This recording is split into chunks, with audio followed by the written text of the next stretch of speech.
북한 내부가 발칵 뒤집혔습니다. 김정남 암살 직후 북한 보위부에 극비 지시가 내려왔습니다. 그 아들 김한소를 추적하라는 명령이었습니다. 20년간 탈북자를 잡아온 보위부 중저가 그 작전에 투입되었고 얼마 지나지 않아 자신의 집 전화에서 나치근 소리를 들었습니다. 자신이 20년 동안 남들에게 달아온 그 도청 소리였습니다. 과연 그는 무엇을 선택했을까요? 지금부터 그 이야기를 들려드리겠습니다. 지금 어디서 이 사연을 듣고 계신지 댓글로 알려주시면 한 분 한 분 찾아뵙고 인사드리겠습니다. 그리고 좋아요도 함께 부탁드립니다.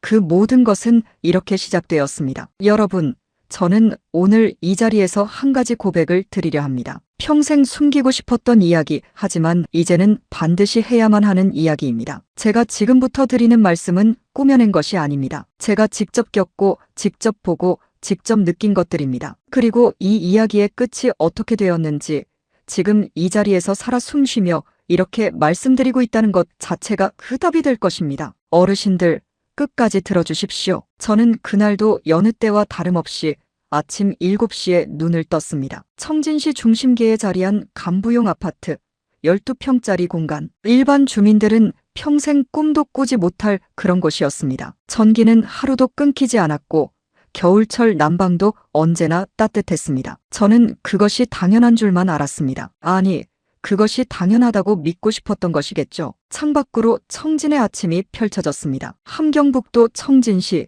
제가 나고 자란 도시였습니다. 성천강이 도시 한가운데를 흐르고 겨울이면 강 위로 안개가 피어올랐습니다. 어린 시절 저는 그 강 옆에서 뛰놀았습니다. 어머니가 쪄주신 감자를 손에 쥐고 친구들과 함께 강둑을 달렸던 기억이 아직도 생생합니다. 명절이 되면 어머니는 이른 새벽부터 일어나 두부를 만드셨습니다. 그 두부를 지지는 냄새가 온 집안에 퍼지면 아버지는 아랫목에 앉아 막내인 저를 무릎 위에 올려놓으셨습니다. 그 시절이 있었습니다. 가난했지만 그래도 가족이 함께였던 시절이 말이죠. 어르신들도 그런 기억 하나쯤은 다 갖고 계시지 않습니까? 아내 오순이가 부엌에서 아침을 차리는 소리가 들려왔습니다. 쌀밥에 된장국, 그리고 돼지고기 볶음까지. 어르신들, 된장국 냄새라는 게 참 이상하지 않습니까? 아무리 힘든 날에도 그 냄새를 맡으면 마음이 좀 풀어지는 것 같은 느낌 말입니다. 일반 주민들이 강냉이죽으로 하루를 버티던 시절에 우리 식탁에는 매일 이런 반찬이 올랐습니다. 저는 숟가락을 들면서 속으로 생각했습니다. 우리 가족은 참으로 복받은 사람들이라고, 이 나라가 우리를 이렇게 아껴주고 있다고. 하지만 그 식탁 앞에서 아내가 저를 바라보던 눈빛이 나중에야 의미를 알 수 있었습니다. 그녀는 이미 뭔가를 느끼고 있었던 것입니다. 여러분, 제 이름은 리철민입니다. 탈북하기 전 저는 국가안전보위부 청진시 지부 수사과 중자였습니다. 보위부라고 하면 어르신들도 아마 직감적으로 느끼실 겁니다. 그게 어떤 곳인지를 말이죠. 주민들을 감시하고 반체제 임무를 색출하고 체제에 불만을 품은 자들을 처벌하는 기관. 쉽게 말씀드리자면 동네 이장님이 모든 것을 결정하는 것도 모자라 옆집 거실까지 들여다보는 구조인데 저는 바로 그 시스템의 핵심에 있었던 사람입니다. 그것도 꽤 높은 자리에 있었죠. 지금 이 고백이 얼마나 부끄러운 것인지 저 스스로도 잘 알고 있습니다. 하지만 감추는 것보다 드러내는 것이 더 용기 있는 일이라는 걸 이제는 압니다. 중저라는 직책은 제게 단순한 직업이 아니었습니다. 그것은 자부심의 원천이었고 삶의 이유였습니다. 아침마다 출근길에 사람들이 제 앞에서 고개를 숙이며 인사를 건넬 때 저는 이 사회에서 제가 얼마나 중요한 위치를 차지하고 있는지를 온몸으로 느꼈습니다. 어릴 적부터 저는 이 길을 걷고 싶었습니다. 아버지가 군인이셨고 어머니는 늘 말씀하셨습니다. 철민아, 나라를 위해 일하는 사람이 가장 값진 사람이라고. 저는 그 말을 마음에 새기고 자랐습니다. 학교를 졸업하고 보위부에 발을 들여놓던 날 저는 어머니의 그 말을 떠올렸습니다. 그리고 그 말대로 살았다고 믿었습니다. 그것이 가장 큰 착각이었지만 말입니다. 아내 오순이는 청진의대에서 간호사로 일했습니다. 처음 만났을 때 그녀는 수줍음이 많은 사람이었습니다. 하지만 아픈 사람 앞에서는 누구보다 따뜻하고 헌신적이었습니다. 그런 아내가 저는 늘 자랑스러웠습니다. 아들 철호는 김일성대학교 물리학과에 재학 중이었습니다. 과학강국 건설의 주역이 될 아이라며 아내와 저는 아들을 바라볼 때마다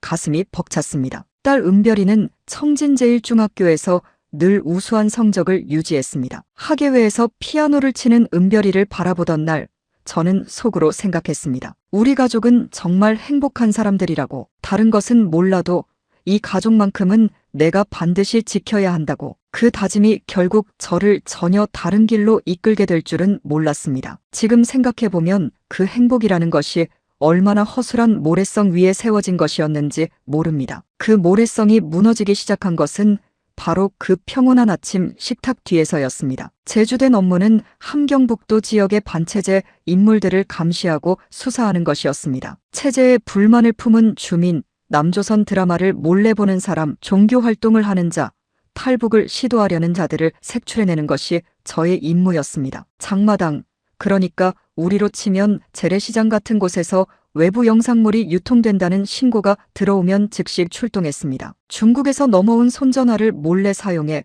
외부와 접촉하려는 자들을 잡아들이는 것도 제 일이었습니다. 저는 그 일을 하면서 조국과 체제를 지키고 있다는 사명감을 느꼈습니다. 아니, 그렇게 믿었습니다. 그런데 가끔은 사무실로 돌아오는 길에 장마당 근처를 지나다 보면 마음이 무거워질 때가 있었습니다. 좌판에 옥수수를 늘어놓고 앉아있는 노인네들, 팔다 남은 것들을 보따리에 챙겨 넣으며 터벅터벅 걸어가는 아주머니들. 그들의 눈에 핏기가 없었습니다. 굶주림이 몸에 배인 사람들의 눈빛이었습니다. 그들 중 일부는 제가 잡아들인 사람들의 가족이었을지도 모릅니다. 그런 생각이 들면 저는 고개를 돌렸습니다. 체제를 의심하는 것은 곧 나 자신을 위험에 빠뜨리는 일이라는 것을 잘 알고 있었으니까요. 그래서 저는 보지 않기로 했습니다. 보이지 않으면 괜찮다고 스스로를 속이며 살아왔습니다. 어느 저녁이었습니다. 동료 간부 하나와 함께 술을 마시다가 그가 조심스럽게 말했습니다. 요즘 해외 감시 업무가 부쩍 늘고 있다고. 특히 말레이시아나 중국 쪽에서 벌어지는 일들에 대한 관심이 높아지고 있다는 이야기였습니다. 그는 작은 목소리로 덧붙였습니다. 뭔가 큰일이 벌어지고 있는 것 같다고. 저는 그때 그 말을 그냥 흘려들었습니다. 그저 일반적인 정보 수집 업무가 조금 넓어지는 것이려니 했습니다. 그날 술자리에서 그 동료의 얼굴에 번진 불안한 표정을 저는 지금도 기억합니다. 하지만 그때는 그저 피곤한 것이려니 했습니다. 며칠 후 상급기관에서 특별 지시가 내려왔습니다. 말레이시아 관련 자료를 모두 수집하라는 내용이었습니다. 왜 갑자기 말레이시아인지 궁금하기는 했지만 충실한 보위부 간부로서 저는 그저 지시를 따를 뿐이었습니다. 뭔가를 물어보는 것 자체가 충성심이 부족한 것처럼 여겨지는 조직이었으니까요. 시키는 대로 하는 것, 그게 제가 20년 넘게 익혀온 생존 방식이었습니다. 하지만 그 순종이 저를 결국 살인작전의 공범으로 만들어버릴 줄은 그때는 상상도 하지 못했습니다. 그날 밤 집에 돌아오자 아내가 제 얼굴을 보더니 조심스럽게 물었습니다. 당신 요즘 일이 뭔가 이상해진 거 아니냐고. 전보다 훨씬 심각해 보인다고 했습니다. 저는 웃으며 손을 저었습니다. 업무가 조금 바뀐 것뿐이라고. 체제를 위한 일이니 당연히 중요할 수밖에 없다고 대답했습니다. 아내는 더 묻지 않았습니다. 오랜 세월 보위부 간부의 아내로 살아온 사람이었으니까요. 묻지 않는 것이 덕목인 세상이었습니다. 그 세상에서 우리 부부는 서로에게 많은 것을 말하지 않는 법을 배웠습니다. 그것이 얼마나 슬픈 일인지 그때는 몰랐습니다. 하지만 이불을 덮고 누워서도 눈이 감기지 않았습니다. 빠르게 뛰는 심장 소리가 귓속에 울렸습니다. 마음 한구석에서 작은 의문이 꼬물꼬물 자라나고 있었습니다. 왜 하필 말레이시아일까? 왜 이렇게 갑작스럽게 관련 자료 수집 지시가 내려온 것일까? 어둠 속에서 천장을 바라보며 저는 스스로에게 말했습니다. 그냥 해. 묻지 말고 그냥 해. 그것이 충성이라고. 어르신들, 혹시 이런 경험 있으시지 않나요? 모든 것이 잘 굴러가고 있다고 믿고 싶은데 마음 한켠이 자꾸 이상하다고 신호를 보내는 그런 순간 말입니다. 저도 그랬습니다. 다만 저는 그 신호를 너무 오랫동안 무시했습니다. 그리고 그 대가를 온 가족이 치르게 되었습니다. 말레이시아 자료 수집 지시가 내려온 지 열흘쯤 지났을 때였습니다. 보위부 청사 전체가 얼어붙는 소식이 전해졌습니다. 쿠알라룸푸르 공항에서 김정남이 암살당했다는 극비 내용이 내부에 조용히 퍼진 것입니다. 저는 그 소식을 전달받은 순간 숨이 턱 막히는 것을 느꼈습니다. 그리고 직감했습니다. 아, 말레이시아 자료 수집 지시는 이것과 연결된 것이었구나. 다음 날 이른 아침, 평소보다 일찍 긴급회의가 소집되었습니다. 동료들의 얼굴은 하나같이 굳어 있었습니다. 누구도 먼저 입을 열지 않았습니다. 회의실 안에 묘한 냉기가 흘렀습니다. 상급자가 전한 내용은 예상보다 훨씬 충격적이었습니다. 해외에 거주하는 모든 왕족 후손들에 대한 감시를 대폭 강화하라는 지시였습니다. 그 중에서도 특별히 주목해야 할 인물이 있다고 했습니다. 상급자가 잠시 말을 멈추더니 낮은 목소리로 이름을 불렀습니다. 김한솔, 김정남의 아들. 현재 어딘가에 숨어 지내고 있다는 그 청년의 이름이 회의실에 조용히 흘렀습니다. 저는 그 이름을 받아 적으면서 알 수 없는 한기를 느꼈습니다. 손끝이 떨렸습니다. 그 청년이 어떤 상황에 처해 있는지, 왜 그를 특별히 주목해야 하는지, 그 의미가 무엇인지를 저는 이미 본능적으로 알아채고 있었습니다. 평생 체제를 위해 충성해온 저였습니다. 그런데 그 순간만큼은 이 일이 과연 어디로 향하고 있는 것인지 도무지 가늠이 되지 않았습니다. 회의를 마치고 사무실로 돌아오는 복도에서 동료 하나가 제 곁에 바짝 붙어 낮은 목소리로 속삭였습니다. 이런 일에 너무 깊이 관여하면 위험할 수 있다고. 빠져나올 수 없게 되기 전에 조심해야 한다고. 저는 그때 그 말의 진짜 의미를 미처 알아채지 못했습니다. 하지만 그날 밤 잠든 아이들의 얼굴을 바라보며 저는 처음으로 두려움이라는 것을 느꼈습니다. 50평생 두려운 것이 없었던 보위부 중좌가 그날 밤 처음으로 무서웠습니다. 은별이의 작은 손이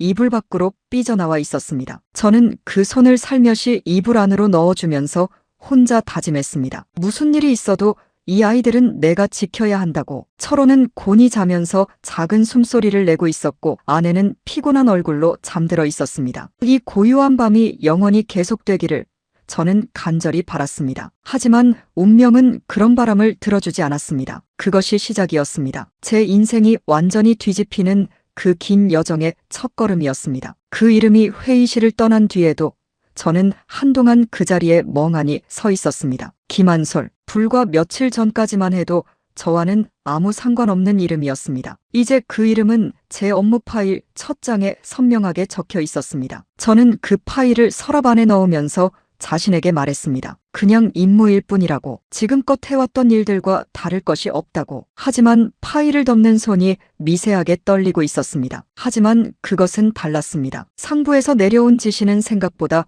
훨씬 구체적이었습니다. 김한솔의 현재 위치를 파악하라. 주변 인물들을 모두 색출하라. 그의 동선과 접촉자를 낱낱이 보고하라. 단순한 감시 임무처럼 포장되어 있었지만 보위부에서 20년을 넘게 일해온 저는 그 지시가 무엇을 뜻하는지 이미 알고 있었습니다. 감시로 끝날 일이 아니었습니다. 이미 말레이시아에서 한 번 손을 썼던 그들이었습니다. 다음 수순이 무엇인지 보위부 중좌라면 묻지 않아도 알 수 있었습니다. 며칠 후 저는 평양 출장 명령을 받았습니다. 국가보위성본부 특별수사팀에서 회의가 있다는 것이었습니다. 청진에서 평양까지의 기차 여정은 17시간이 걸렸습니다. 저는 그 시간 내내 창밖을 바라보며 생각에 잠겼습니다. 기차가 산골짜기를 지날 때, 논밭을 지날 때, 간간히 보이는 마을들을 스쳐 지날 때 그 풍경들이 왜인지 낯설게 느껴졌습니다. 수십 번도 더 봐온 풍경인데 그날따라 유난히 마음에 걸렸습니다. 기차 안다른 승객들은 조용히 눈을 감거나 창밖을 멍하니 바라보고 있었습니다. 20년을 이 체제 안에서 살아온 사람들의 얼굴이었습니다. 그 얼굴들이 저도 모르게 눈에 밟혔습니다. 어쩌면 제 안에서 무언가가 바뀌기 시작했던 것인지도 모릅니다. 평양본부에 도착하니 이미 여러 지역에서 올라온 수사관들이 회의실에 모여 있었습니다. 안면이 있는 얼굴도 있었고 처음 보는 얼굴도 있었습니다. 분위기는 무거웠습니다. 짧은 인사 몇 마디가 오간 뒤 회의가 시작되었습니다. 단상의 선 간부가 파일을 펼치며 말했습니다. 이번 작전은 최고 기밀이다. 이 방을 나서는 순간부터 가족에게도 말하지 말라. 위반 시 어떻게 되는지는 여기 계신 분들 모두 잘 알 것이다. 그 말이 끝나자 회의실에 침묵이 내려앉았습니다. 누구도 고개를 들지 않았습니다. 누구도 눈을 마주치지 않았습니다. 저도 그냥 바닥을 내려다봤습니다. 작전의 내용은 이러했습니다. 김정남 암살 이후 국제사회의 시선이 쏠리면서 국가의 부담이 커지고 있다. 그 부담을 가중시킬 수 있는 인물이 해외에 잠복해 있다. 그가 공개적으로 나선다면 국제사회의 개입을 불러올 수 있다. 따라서 그가 나서기 전에 조용히 처리해야 한다. 이것이 작전의 전부였습니다. 저는 그 말을 들으면서 등줄기에 식은땀이 흐르는 것을 느꼈습니다. 조용히 처리한다. 보위부에서 오랫동안 일한 사람이라면 누구나 그 말이 무엇을 뜻하는지 압니다. 저도 알았습니다. 그리고 그 순간 처음으로 이 일에서 빠져나가고 싶다는 생각이 들었습니다. 불현듯 은별이 얼굴이 떠올랐습니다. 아내의 얼굴도 떠올랐습니다. 하지만 빠져나갈 수 없었습니다. 제게 주어진 임무는 직접적인 것이 아니었습니다. 저는 후방 지원을 맡았습니다. 해외에 파견된 요원들이 움직이기 위해 필요한 정보를 수집하고 정리하는 역할이었습니다. 김한솔이 어느 나라에 있는지, 어느 기관의 보호를 받고 있는지, 그 주변에 어떤 사람들이 있는지를 파악해 두고 하는 것, 직접 손을 쓰는 것이 아니니 괜찮다고 스스로를 달랬습니다. 나는 그냥 정보를 모을 뿐이라고, 그 정보가 어디에 쓰이는지는 내 소관이 아니라고, 그것이 옳은 일인지 그른 일인지 나 같은 사람이 따질 일이 아니라고. 지금 돌아보면 그 자기 합리화가 얼마나 비겁한 것이었는지 모릅니다. 손에 직접 피를 묻히지 않아도 그 피를 만들어내는 과정에 있었다면 그것은 결국 같은 것이었습니다. 평양에서 청진으로 돌아오는 기차 안에서 저는 내내 잠을 이루지 못했습니다. 차창에 이마를 기대고 눈을 감아도 잠이 오지 않았습니다. 머릿속에 자꾸 한 가지 생각이 맴돌았습니다. 김정남은 죽었습니다. 그의 아들은 지금 어딘가에서 쫓기고 있습니다. 그리고 그 아들을 쫓는 작전에 내가 지금 발을 들여놓았습니다. 이 일이 어떻게 끝날지, 제가 이 안에서 어떤 역할을 하게 될지 생각하면 할수록 목이 조여드는 것 같았습니다. 저는 이제 제가 어떤 작전의 일부인지를 알고 있었습니다. 그리고 그 작전이 어떤 결말로 향하는지도. 하지만 그 현실을 온전히 받아들이기까지는 아직 더 많은 시간이 필요했습니다. 그 시간이 그렇게 길지 않을 것이라는 것도 당시에 저는 몰랐습니다. 그러던 중 제 마음속에 조용히 자리 잡은 것이 하나 있었습니다. 아버지가 돌아가시던 해겨울, 저는 처음으로 관 속에 누운 사람 얼굴을 봤습니다. 그 얼굴이 얼마나 고요했는지를 기억합니다. 살았을 때 그분이 얼마나 많은 것을 짊어지고 사셨는지 그 얼굴에서는 흔적조차 찾을 수 없었습니다. 죽음이라는 것은 그런 것이었습니다. 그 어떤 권력도, 그 어떤 체제도 죽음 앞에서는 아무 의미가 없었습니다. 그런데 지금 저는 누군가를 그 죽음에 이르도록 하는 과정에 발을 들여놓고 있었습니다. 그 사람이 아무런 잘못도 하지 않은 젊은이라는 것을 알면서도 말이죠. 그 생각이 자꾸 마음 깊숙한 곳을 건드렸습니다. 집에 돌아오자 아내가 늦은 저녁을 차려두고 기다리고 있었습니다. 식탁에 앉아 밥을 먹는데 아내가 아무 말도 하지 않았습니다. 그냥 조용히 곁에 앉아 있었습니다. 저도 말하지 않았습니다. 부부가 마주 앉아 아무 말도 하지 않는 그 저녁 식탁이 그날따라 유난히 무겁게 느껴졌습니다. 어머니가 살아계실 때 늘 하시던 말씀이 생각났습니다. 밥상에서 웃음이 사라지면 집안이 기우는 거라고. 그날 우리 식탁에는 웃음이 없었습니다. 두 사람 모두 뭔가를 느끼고 있었지만 서로에게 말하지 못했습니다. 아내는 밥상을 치우면서 제 손을 살짝 잡았습니다. 아무 말도 하지 않았습니다. 그냥 손을 잡고 잠깐 있다가 놓았습니다. 그 짧은 순간이 그날 밤 제게 가장 따뜻한 것이었습니다. 참으로 오랜만에 느껴보는 온기였습니다. 그 손의 따뜻함이 이불 안에서도 오래 남아 있었습니다. 이튿날 밤도, 그 다음날 밤도 저는 제대로 잠을 이루지 못했습니다. 눈을 감으면 이런저런 생각들이 떠올랐습니다. 제가 정리해서 올린 보고서가 어디에 쓰이는지, 그 보고서를 바탕으로 누군가가 움직이고 그 움직임이 어떤 결과를 낳는지, 저는 그 결과의 일부를 만들어내고 있었습니다. 그 사실을 외면하려 했지만 쉽지 않았습니다. 청진으로 돌아온 뒤 몇 주가 지났을 때였습니다. 파일이 쌓여갈수록 저는 이 작전이 얼마나 치밀하게 준비된 것인지를 알아갔습니다. 세계 각지에 퍼져 있는 요원들의 움직임, 김한솔의 동선을 추적하는 다양한 방법들, 그를 보호하고 있는 것으로 보이는 단체에 대한 분석, 방대한 자료였습니다. 그 자료들을 들여다보고 있으면 이 작전이 단순히 한 개인을 추적하는 것이 아니라는 것을 알 수 있었습니다. 더 큰 무언가가 그 배후에 있었습니다. 저는 그 파일들을 정리하면서 가끔 멈추곤 했습니다. 제가 지금 하는 일이 무엇인지를 다시 확인하듯 스스로에게 물었습니다. 나는 지금 무엇을 하고 있는가? 그리고 또 하나가 마음에 걸렸습니다. 그가 혼자가 아니었다는 것입니다. 그의 주변에는 그를 돕는 사람들이 있었습니다. 국적도 언어도 다른 사람들이. 그들은 왜 목숨을 걸고 그 젊은이를 돕고 있었을까? 저는 그 이유를 알지 못했지만 그 사실이 마음에 걸렸습니다. 저는 출근길마다 사무실 현관 앞에서 잠깐 멈추는 버릇이 생겼습니다. 오늘도 내 자리가 그대로 있을까? 오늘도 내가 안전할까? 그런 생각을 하며 문을 열었습니다. 그러던 어느 날이었습니다. 오전에 사무실로 출근했는데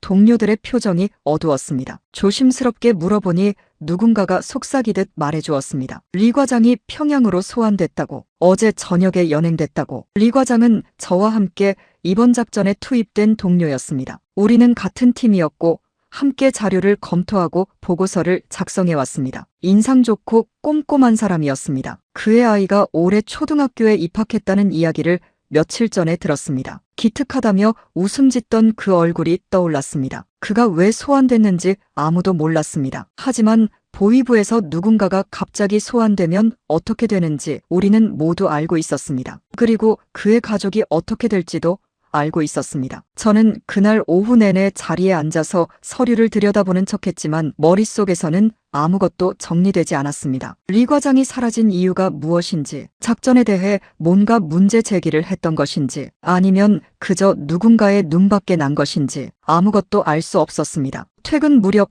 사무실 복도에서 선임 간부가 저를 불렀습니다. 그는 낮은 목소리로 말했습니다. 철민 동무, 요즘 딴 생각하지 말게. 임무에만 집중해. 알아들었나? 저는 고개를 끄덕이며 대답했습니다. 예, 알겠습니다. 하지만 그 대답을 하는 내 목소리가 떨리고 있다는 것을 저 스스로도 느꼈습니다. 집으로 돌아오는 길에 저는 생각했습니다. 리 과장이 사라졌다. 나도 사라질 수 있다. 그리고 내가 사라지면 오순이와 철호와 은별이는 어떻게 되는가? 그 생각이 심장을 조여왔습니다. 보위부 간부가 숙청되면 가족도 무사하지 못한다는 것을 저는 너무나 잘 알고 있었습니다. 그것이 이 체제의 방식이었습니다. 저 자신이 오랫동안 그 방식을 집행해온 사람이었으니까요. 그 방식이 이제 저를 향해 방향을 틀 수 있다는 것을 처음으로 실감했습니다. 그리고 그것이 처음이었습니다. 살아오면서 처음으로 저는 이 체제가 나를 보호해주지 않을 수도 있다는 것을 느꼈습니다. 여러분, 남의 일이라 생각했던 것들이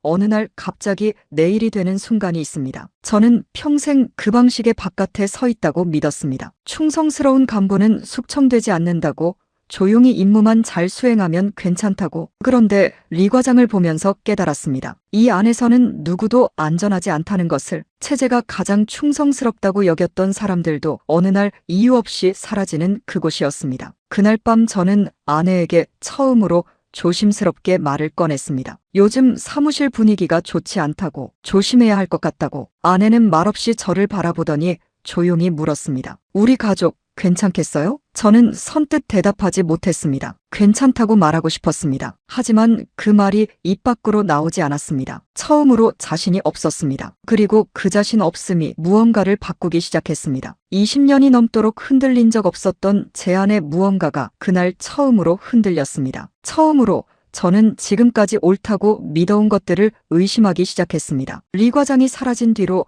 사무실은 달라졌습니다. 겉으로 보기에는 아무것도 바뀐 것이 없었습니다. 사람들은 여전히 제 시간에 출근했고 아침 점호를 했고 책상 앞에 앉아 서류를 들여다봤습니다. 하지만 무언가가 달랐습니다. 말이 줄었습니다. 복도에서 마주쳐도 짧게 고개만 끄덕이고 지나쳤습니다. 점심시간에 함께 밥을 먹던 동료들이 어느 순간부터 각자 자리에서 도시락을 먹기 시작했습니다. 모두가 조심하고 있었습니다. 모두가 서로를 의심하고 있었습니다. 누가 다음에 사라질지 아무도 몰랐으니까요. 저도 마찬가지였습니다. 출근하면 그냥 자리에 앉아 서류를 들여다봤습니다. 필요한 말만 하고 필요한 일만 했습니다. 보위부 청사는 원래도 말이 많은 곳이 아니었지만 그 무렵은 유독 더 조용했습니다. 마치 모두가 숨을 참고 있는 것 같은 분위기였습니다. 그 긴장이 공기 속에 깔려 있었습니다. 볼펜 뚜껑 여닫는 소리도 괜히 크게 들리는 것 같았습니다. 그 무렵 저에게 새로운 지시가 내려왔습니다. 김한솔의 해외 이동 경로를 보다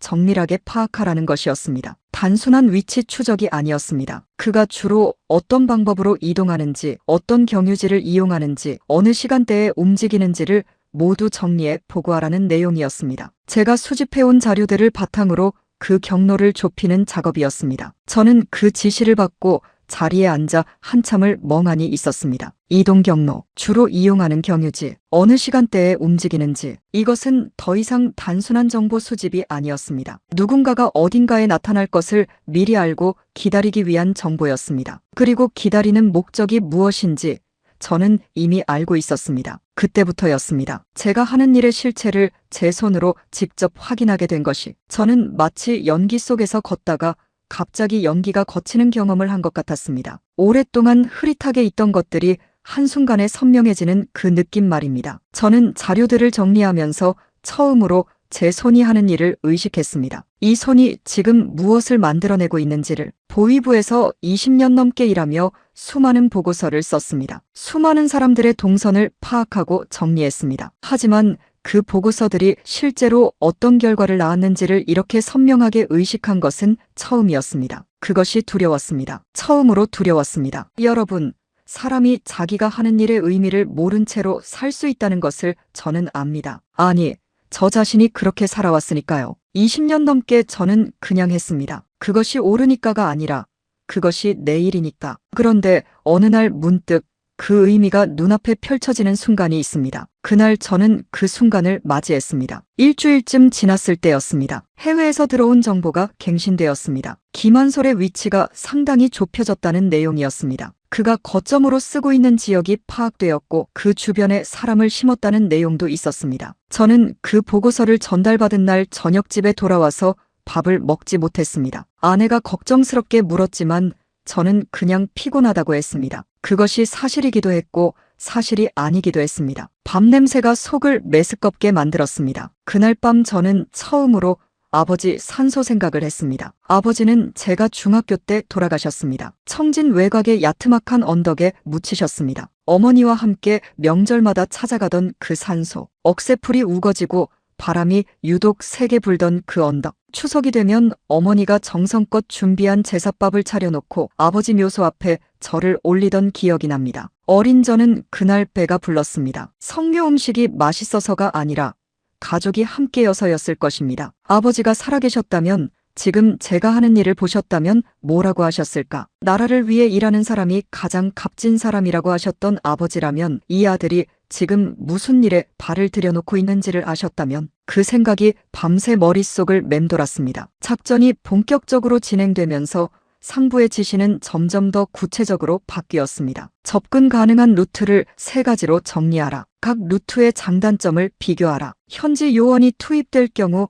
필요한 시간을 계산하라. 저는 그 지시들을 하나하나 이행했습니다. 충실하게. 하지만 더 이상 그 충실함이 자랑스럽지 않았습니다. 보고서를 완성하고 봉투에 넣을 때마다 이 종이 한 장이 어디로 가서 어떻게 쓰일지를 생각했습니다. 생각하고 싶지 않은데도 생각이 됐습니다. 그 보고서들을 작성하면서 저는 처음으로 명확하게 알았습니다. 제가 만들어내는 이 자료들이 살인의 도구라는 것을. 제 손으로 만든 서류들이 어딘가에서 한 사람의 죽음을 만들어낼 수도 있다는 것을. 직접 방아쇠를 당기지 않아도 저는 이미 그 과정 안에 깊숙이 들어와 있었습니다. 총을 쏘지 않아도 총알이 날아갈 방향을 손가락으로 가리키고 있는 사람, 그것이 바로 저였습니다. 어느 날 오후 사무실에서 이례적인 분위기가 감지됐습니다. 상급 간부들이 갑자기 회의실에 몰렸습니다. 목소리는 들리지 않았지만 분위기가 심상치 않았습니다. 회의실 밖에서 대기하는 경호원들의 표정도 굳어 있었습니다. 동료 하나가 제 곁에 다가와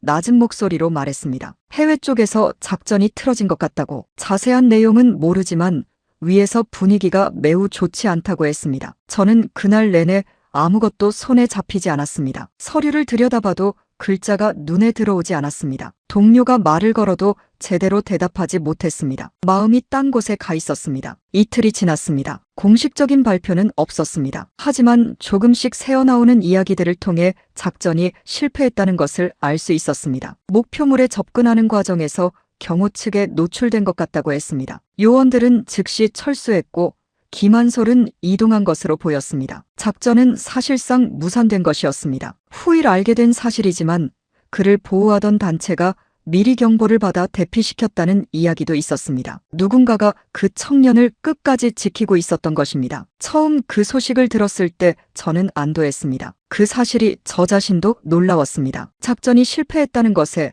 보위부 중좌가 안도하고 있었습니다. 가슴 깊은 곳에서 안도감이 차오르는 것을 느꼈습니다. 그 안도감이 저에게 무엇을 의미하는지를 저는 천천히 생각하기 시작했습니다. 저는 이미 이 체제의 사람이 아니었습니다. 하지만 그 안도감은 오래가지 않았습니다. 작전이 실패하면 책임을 져야 하는 사람들이 생깁니다. 이 체제에서 실패는 곧 처벌이었습니다. 누군가가 희생양이 되어야 했습니다. 그리고 그 희생양이 누구일지는 예측하는 것조차 두려운 일이었습니다. 저는 그 두려움을 속으로 삼키며 며칠을 버텼습니다. 밥을 먹어도 맛이 없었습니다. 잠을 자도 개운하지 않았습니다. 몸이 먼저 알고 있었습니다. 무언가 잘못되고 있다는 것을. 며칠 뒤였습니다. 선임 간부가 저를 조용히 불렀습니다. 그의 표정은 굳어 있었습니다. 그는 짧게 말했습니다. 리 과장 처리가 완료됐다고. 짧고 건조한 한마디였습니다. 저는 그 말이 무슨 뜻인지 금방 알아들었습니다. 리 과장은 죽은 것이었습니다. 그 자리에서 저는 아무 말도 하지 못했습니다. 그냥 고개를 끄덕이고 돌아섰습니다. 복도를 걷는데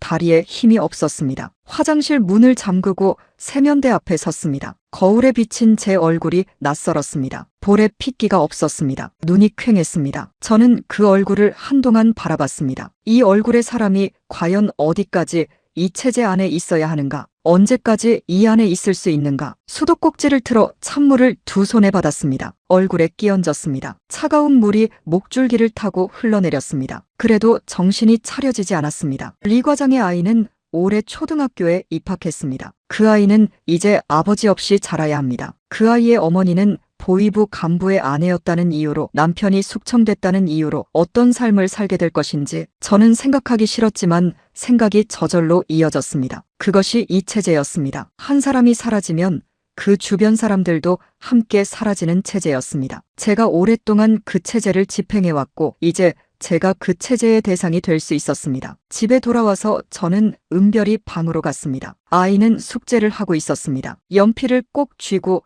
공책에 무언가를 열심히 쓰고 있었습니다. 저는 그 모습을 문 앞에서 한참 바라봤습니다. 은별이가 고개를 들며 말했습니다. 아버지, 왔어요? 저는 그냥 웃으며 고개를 끄덕였습니다. 하지만 웃음이 제대로 나오지 않았습니다. 은별이는 다시 공책으로 눈을 돌렸습니다. 아이는 몰랐습니다. 문 앞에 서 있는 아버지의 눈이 촉촉해지고 있다는 것을. 그날 밤 아내가 잠든 뒤에 저는 부엌에 앉았습니다. 아무것도 먹지 않고 그냥 앉아서 어둠 속을 바라봤습니다. 이 집이 지금 이렇게 조용한 것이, 이 가족이 지금 이렇게 함께 있는 것이 내일도 계속될 수 있을지를 저는 장담할 수 없었습니다. 그 사실이 가슴을 짓눌렀습니다. 어머니가 살아계실 때 늘 앉으시던 그 자리, 아버지가 막걸리 한 잔 하시던 그 자리에 지금 제가 앉아 있었습니다. 그 자리가 그날 밤 유독 크게 느껴졌습니다. 이튿날 아침 출근길에 저는 사무실 입구에서 잠깐 멈췄습니다. 청진의 아침 공기가 차가웠습니다. 어디선가 된장 끓이는 냄새가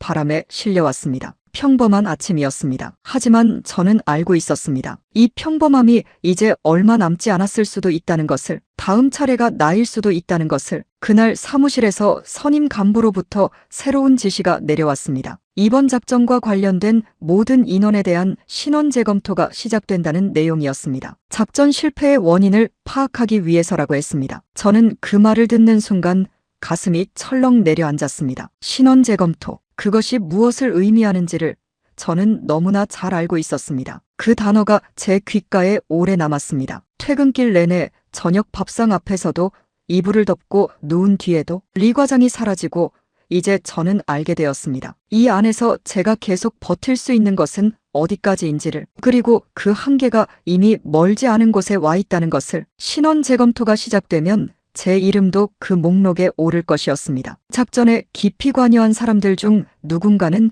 반드시 책임을 져야 하는 상황이었습니다. 저는 그날 밤 처음으로 이 나라를 떠나는 것을 생각했습니다. 20년 넘게 충성해온 나라를 처음으로 떠날 것을 생각했습니다. 그 생각을 하는 순간 가슴이 서늘해졌습니다. 그리고 동시에 처음으로 마음이 조금 가벼워지는 것을 느꼈습니다. 그 이중적인 감정이 그날 밤 내내 저를 붙잡고 놓아주지 않았습니다. 신원 재검토가 시작된다는 말이 떨어지고 나서 저는 매일 아침 출근할 때마다 오늘 내 차례가 올 것 같은 느낌을 떨칠 수가 없었습니다. 처음에는 그 느낌이 그냥 불안감이려니 했습니다. 하지만 시간이 지날수록 그것이 단순한 불안이 아니라는 것을 알게 되었습니다. 이유가 있는 두려움이었습니다. 근거가 있는 공포였습니다. 사무실 책상 앞에 앉아 서류를 들여다보고 있어도 등 뒤에서 누군가 지켜보는 것 같은 느낌이 하루도 빠지지 않았습니다. 리 과장이 처리된 뒤 2달이 채 지나지 않아 작전에 관여했던 동료들이 하나씩 사라지기 시작했습니다. 처음에는 조용히 자리를 비우는 시기였습니다. 출근 명단에서 이름이 없어지고 며칠 후에는 그 자리에 다른 사람이 앉았습니다. 사라진 사람에 대해 아무도 묻지 않았습니다. 묻는 것 자체가 위험한 일이었으니까요. 저는 사무실 안에서 묵묵히 그 숫자를 세고 있었습니다. 2, 3, 4. 그 수가 하나씩 늘어갈 때마다 가슴이 조여들었습니다. 6번째 동료가 사라진 날은 제가 어제 점심을 함께 먹었던 사람이었습니다. 그는 평소보다 조금 말이 많았습니다. 퇴근하면 아이들이랑 뭘 먹을까 고민한다고 했습니다. 저는 된장찌개 어떠냐고 했고 그는 웃으며 고개를 끄덕였습니다. 그게 마지막이었습니다. 이튿날 그의 자리는 비어 있었습니다. 저는 그날 오후 내내 그 빈자리를 가끔씩 곁눈질로 바라봤습니다. 어제 거기 앉아서 된장찌개 이야기를 하던 사람이 없어졌습니다. 그 자리에 남아있는 것은 아무것도 없었습니다. 볼펜 하나, 메모지 한 장도 남기지 않고 사라졌습니다. 마치 처음부터 그 사람이 없었던 것처럼 말이죠. 6명이었습니다. 저와 함께 같은 작전에 투입되었던 동료들. 그들이 모두 소멸되었습니다. 저만 아직 자리에 앉아 있었습니다. 왜 저는 아직인지 그것이 오히려 더 무서웠습니다. 살아남은 것이 아니라 아직 때가 오지 않은 것일 수도 있었으니까요. 제 차례만 남아있는 것이었습니다. 그날 밤 집에 돌아와 아내에게 말했습니다. 요즘 사무실에서 이상한 일들이 있다고. 아내는 조용히 듣고 있다가 말했습니다. 당신만 남은 거예요? 저는 대답하지 않았습니다. 대답할 필요가 없었습니다. 아내는 이미 알고 있었으니까요. 오랫동안 보위부 간부의 아내로 살아온 사람이었습니다. 이런 상황이 무엇을 의미하는지 모를 리가 없었습니다. 그로부터 며칠 뒤였습니다. 퇴근하고 집에 들어서니 아내가 현관 앞에서 기다리고 있었습니다. 얼굴이 창백했습니다. 아내는 낮은 목소리로 말했습니다. 오늘 집 전화로 이상한 소리가 들렸다고. 수화기를 들면 뭔가 웅웅거리는 소리가 나고 전화를 끊어도 한동안 잡음이 계속됐다고 했습니다. 처음에는 전화기계가 고장난 것인가 싶었는데 하루 종일 그러더라고 했습니다. 저는 그 말을 듣는 순간 온몸이 굳어지는 것을 느꼈습니다. 도청이었습니다. 보위부에서 20년을 넘게 일한 저는 그 소리가 무엇인지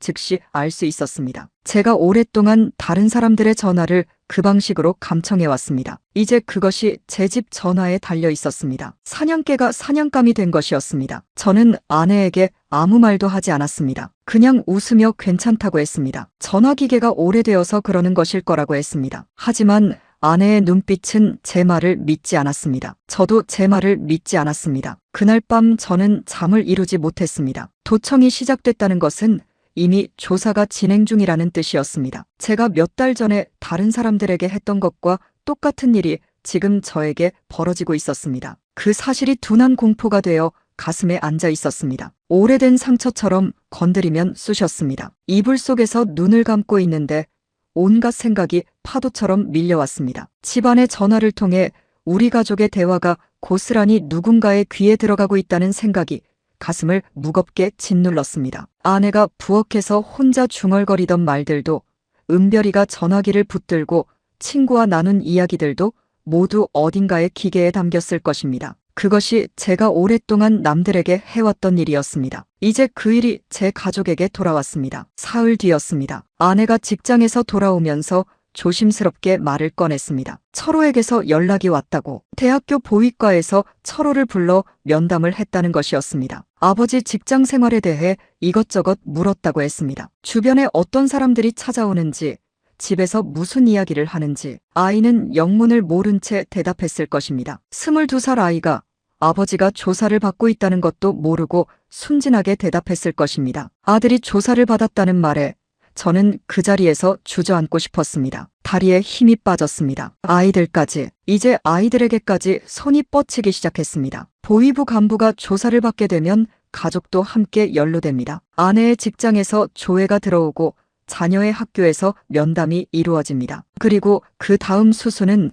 제가 이미 누구보다 잘 알고 있었습니다. 저 자신이 그 수순을 수없이 집행해왔으니까요. 이제는 그 수순이 내 가족에게 적용되고 있었습니다. 제 손으로 만들어온 그 시스템이 이제 제 가족을 향해 작동하고 있었습니다. 그것이 얼마나 잔인한 아이러니인지 말로 다 표현할 수가 없었습니다. 저는 그날 저녁 오랫동안 방에 혼자 앉아 있었습니다. 무릎 위에 손을 올려놓고 아무것도 하지 않은 채로 앉아 있었습니다. 20년 동안 충성했습니다. 체제를 위해 일했습니다. 가족을 위해 살았습니다. 그런데 지금 이 순간 그 체제가 제 가족에게 손을 뻗고 있었습니다. 어떻게 해야 하는지 몰랐습니다. 아니, 알고 있었지만 그 선택이 너무 무거웠습니다. 방 한쪽 서랍에는 보위부 신분증이 있었습니다. 중좌 계급장이 박힌 그 작은 증명서를 꺼내 한참 들여다봤습니다. 이것이 지금까지 저를 지켜주던 것이었습니다. 그런데 이제 그것이 저를 옭아매는 것이 되었습니다. 저는 그 신분증을 서랍에 도로 넣었습니다. 하지만 그 안에서 빠져나가야 한다는 생각은 서랍을 닫아도 사라지지 않았습니다. 여러분, 이 세상에서 가장 무서운 것이 무엇인지 아십니까? 저는 그때 알았습니다. 자식이 다치는 것입니다. 내가 아프고 내가 죽는 것은 어떻게 버틸 수 있을지 모릅니다. 하지만 내 아이가 아버지 때문에 인생을 망가뜨리는 것은 버틸 수가 없었습니다. 철호가, 은별이가 아무 잘못도 없는데 그저 아버지가 보위부 중자였다는 이유만으로 평생을 짓눌리며 살아야 한다면 그 생각이 저를 움직이게 했습니다. 얼마 후 중앙당에서 청진지부 감찰팀이 파견된다는 소식이 들어왔습니다. 공식적인 이유는 정기감찰이라고 했지만 그것이 무엇인지를 모르는 사람은 사무실 안에 아무도 없었습니다. 이번 작전 관련 인원들에 대한 최종 정리가 시작되는 것이었습니다. 감찰팀이 오면 그 다음은 연행이었습니다. 그리고 그 다음은 리 과장이 걸어간 길이었습니다. 그 소식을 들은 날 저녁 저는 결심했습니다. 더 이상 기다릴 시간이 없었습니다. 감찰팀이 오면 그것으로 끝이었습니다. 제 차례가 이미 정해진 것이나 마찬가지였습니다. 저는 더 이상 이 체제에 충성스러운 간부가 아니었습니다. 저는 그 체제의 다음 목표물이었습니다. 집으로 돌아오는 길에 저는 오랫동안 걸었습니다. 청진거리를 한참 돌아서 집에 닿았습니다. 그 거리를 걸으면서 저는 이 도시를 하나하나 눈에 담았습니다. 성천강역 둑길을 어릴 때 달리던 기억, 어머니 손을 잡고 장마당에 가던 기억, 아내와 처음 만났던 병원 근처의 골목. 다시 볼 수 없을 수도 있었습니다. 그 생각이 가슴 한켠을 저리게 했습니다. 하지만 고향이 아무리 그리워도 가족이 살아야 했습니다. 그날 밤 자정이 지나서 저는 아내를 깨웠습니다. 떠나기로 결심한 이후 처음으로 아이들에게도 알려야 한다는 생각이 들었습니다. 혼자 결정하고 혼자 끌고 가기엔 너무 큰 일이었습니다. 가족이 함께 알아야 하고 함께 움직여야 했습니다. 조용히 거실로 나오라고 했습니다. 아내는 눈을 비비며 나왔고 저는 은별이와 철호도 불렀습니다. 새벽 1시였습니다. 아이들은 잠이 덜 깬 눈으로 거실 소파에 앉았습니다. 은별이가 물었습니다. 아버지, 무슨 일이에요? 저는 잠깐 아이들 얼굴을 바라봤습니다. 철호는 22살이었습니다. 은별이는 16이었습니다. 이 나이에 이런 말을 들어야 하는 것이 마음에 걸렸습니다. 하지만 더 이상 시간이 없었습니다. 저는 낮은 목소리로 말했습니다. 우리 가족이 이 나라를 떠나야 할 것 같다고. 오래지 않아 아버지에게 좋지 않은 일이 생길 수 있다고. 그러니 지금 우리가 함께 움직여야 한다고 말하면서도 목이 메었습니다. 이 말이 입 밖으로 나오는 순간 다시 되돌릴 수 없다는 것을 알고 있었습니다. 거실에 침묵이 내려앉았습니다. 아내는 고개를 숙이고 있었습니다. 철호는 굳은 얼굴로 저를 바라봤습니다. 은별이는 눈에 눈물이 맺혔습니다. 저는 그 눈물을 보면서 이 아이들을 어떻게든 살려야 한다는 생각만 했습니다. 아버지의 일이 아이들의 인생까지 망쳐서는 안 됐습니다. 아내가 조용히 물었습니다. 언제 떠나요? 저는 말했습니다. 빠를수록 좋다고. 일주일 안에 준비를 마쳐야 한다고. 그날 밤 새벽 4시까지 우리는 거실에 앉아 이야기를 나눴습니다. 가져갈 수 있는 것과 그렇지 않은 것들을 정리했습니다. 이웃에게 의심을 사지 않도록 어떻게 행동해야 하는지를 이야기했습니다. 전화는 가급적 쓰지 않기로 했습니다. 평소처럼 생활하되 속으로는 준비를 하기로 했습니다. 돈도 필요했습니다. 국경을 넘으려면 브로커가 필요하고 브로커에게 줄 돈이 있어야 했습니다. 아내는 오랫동안 조금씩 모아둔 돈이 있다고 했습니다. 그 말을 듣는 순간 아내가 이미 오래전부터 이날을 어딘가에서 준비하고 있었던 것이 아닐까 하는 생각이 들었습니다. 창밖이 밝아올 무렵 저는 아이들에게 말했습니다. 걱정하지 말라고. 아버지가 반드시 데려가겠다고. 철호는 고개를 끄덕였고 은별이는 아무 말도 하지 않고 제 손을 꼭 쥐었습니다. 그 작은 손의 온기가 손바닥에 오래 남았습니다. 그 온기가 저를 버티게 했습니다. 아이들이 방으로 들어간 뒤 아내와 저는 거실에 남았습니다. 아내는 한동안 아무 말도 하지 않았습니다. 창밖에는 청진의 새벽빛이 서서히 스며들고 있었습니다. 아내가 조용히 말했습니다. 북에 두고 가야 하는 것들이 있겠네요. 저는 고개를 끄덕였습니다. 아내는 더 이상 말하지 않았습니다. 두 사람 모두 알고 있었습니다. 이 땅을 떠나는 것이 곧 이 땅을 잃는 것이라는 사실을. 하지만 가족을 잃는 것보다는 나았습니다. 나고 자란 고향, 부모님 산소, 함께 살아온 이웃들, 다시 볼 수 없을 것들을 떠올리자 목이 메었습니다. 하지만 저는 그 감정을 삼켰습니다. 살아야 했습니다. 가족이 살아야 했습니다. 떠나기로 결심하고 나서 일주일이 지났습니다. 그 일주일이 제 인생에서 가장 길었던 한 주였습니다. 겉으로는 아무것도 달라진 것이 없었습니다. 아침마다 출근했고 서류를 들여다봤고 동료들과 고개를 끄덕이며 인사를 나눴습니다. 하지만 속으로는 매 순간이 칼날 위를 걷는 것 같았습니다. 전화는 최대한 쓰지 않았습니다. 이웃과 나누는 대화도 짧게 끊었습니다. 평소와 똑같이 보이면서 평소와 완전히 다른 준비를 하고 있었습니다. 아내는 조용히 움직였습니다. 오랫동안 모아두었던 돈을 조금씩 꺼냈습니다. 장롱 깊숙이 넣어두었던 귀금속도 챙겼습니다. 국경을 넘는데 돈이 필요하고 그 돈이 적으면 브로커가 중간에 잠적할 수도 있다는 이야기를 저는 이미 알고 있었습니다. 제가 오랫동안 그런 사례들을 접해온 사람이었으니까요. 아내는 한 푼도 아깝지 않다고 했습니다. 그 말이 가슴을 울렸습니다. 저는 그 일주일 동안 두 가지 인생을 동시에 살았습니다. 낮에는 보이부 중자로 사무실에 앉아 서류를 처리했습니다. 밤에는 가족을 데리고 이 나라를 탈출할 방법을 머릿속으로 짜고 또 짰습니다. 어떤 루트로 어느 검문소를 지나야 하는지, 신분증을 언제 어떻게 써야 하는지, 브로커에게 얼마를 줘야 하는지. 20년 동안 다른 사람들의 탈북을 막아온 제가 이제 스스로 탈북 루트를 계획하고 있었습니다. 그 아이러니가 가끔 저를 멍하게 만들었습니다. 마지막 며칠 동안 저는 사무실에서 묘한 감정을 느꼈습니다. 이 자리에서 일했던 20년의 시간이 이렇게 끝나는 것이구나 하는 생각이 들었습니다. 나쁜 일도 많이 했습니다. 좋은 의도로 시작했지만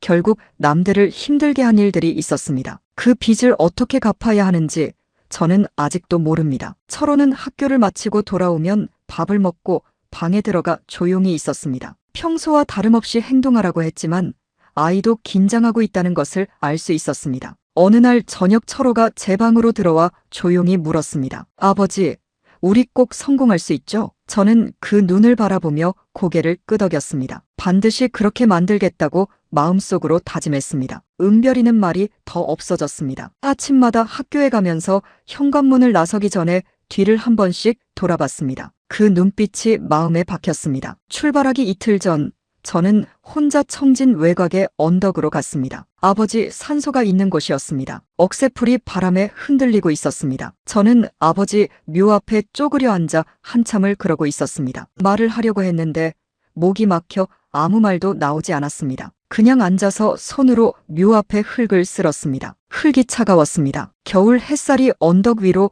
비스듬히 기울어 들어왔습니다. 아버지 산소 주변에 작은 돌멩이 하나를 손에 쥐었다가 내려놓았습니다. 아버지, 저 떠납니다. 살아서 잘 되면 꼭 다시 찾아오겠습니다. 그 말을 속으로만 하고 일어섰습니다. 언덕을 내려오면서 뒤를 돌아봤습니다. 그 언덕이, 그 억새풀이 바람에 흔들리는 모습이 눈에 오래 남았습니다. 어머니도 이 언덕 아래 어딘가에 묻혀 계셨습니다. 이제 두 분을 뒤에 두고 떠나는 것이었습니다. 돌아올 수 있을지 없을지 그것을 알 수 없었습니다. 드디어 그날이 왔습니다. 2017년 한겨울 새벽이었습니다. 기온이 영하 20도 아래로 떨어지는 밤이었습니다. 추위가 혹독할수록 국경 순찰이 헐겁다는 이야기를 저는 이미 알고 있었습니다. 순찰병들도 사람인지라 살을 애는 추위 속에서는 오래 버티지 못하는 법이었습니다. 그래서 한겨울이 탈북하기에 오히려 낫다는 말이 있었습니다. 춥더라도 살기 위해 그 길을 택하는 것이었습니다. 새벽 3시였습니다. 우리 가족은 각자 한 개씩 가방을 들었습니다. 평소에 쓰던 물건들을 담은 것처럼 보이는 가방이었지만 실제로는 국경을 넘기 위한 최소한의 것들이 들어 있었습니다. 은별이는 가방 속에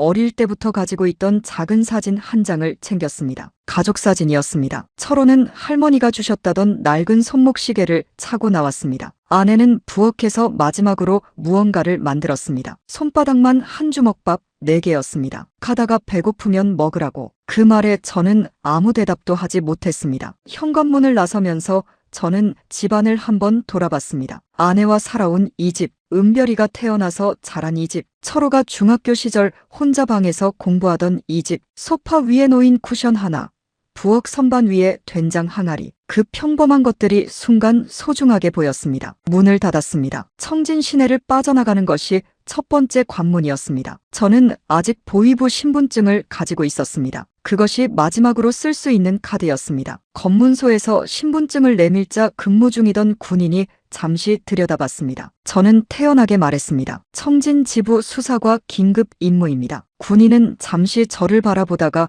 고개를 끄덕이며 통과시켰습니다. 두 번째 검문소도 같은 방식으로 통과했습니다. 세 번째는 조금 까다로웠습니다. 새벽 이동이라 담당자가 더 자세히 들여다봤습니다. 동행가족이 누구냐고 물었습니다. 저는 침착하게 답했습니다. 함경북도 쪽 업무 협조가 있어 가족과 함께 이동합니다. 군인은 아이들 얼굴을 한 번씩 봤습니다. 은별이가 시선을 피하지 않고 군인을 바라봤습니다. 그 눈빛이 차분했습니다. 어린 나이에 참 대단한 아이였습니다. 군인은 손을 흔들어 통과시켰습니다. 저는 숨을 내쉬었습니다. 온성군에 닿은 것은 새벽 5시였습니다. 두만강이 가까웠습니다. 그곳에서 미리 연락이 닿아 있던 사람을 만났습니다. 탈북 브로커였습니다. 구체적인 과정은 말씀드리기 어렵지만 국경 지역에는 오랫동안 그 일을 해온 사람들이 있었습니다. 그들은 돈을 받고 국경 비대 순찰 시간을 알려주고 건널 수 있는 루트를 안내했습니다. 저는 보위부에 있으면서 이 브로커 연결망을 색출하고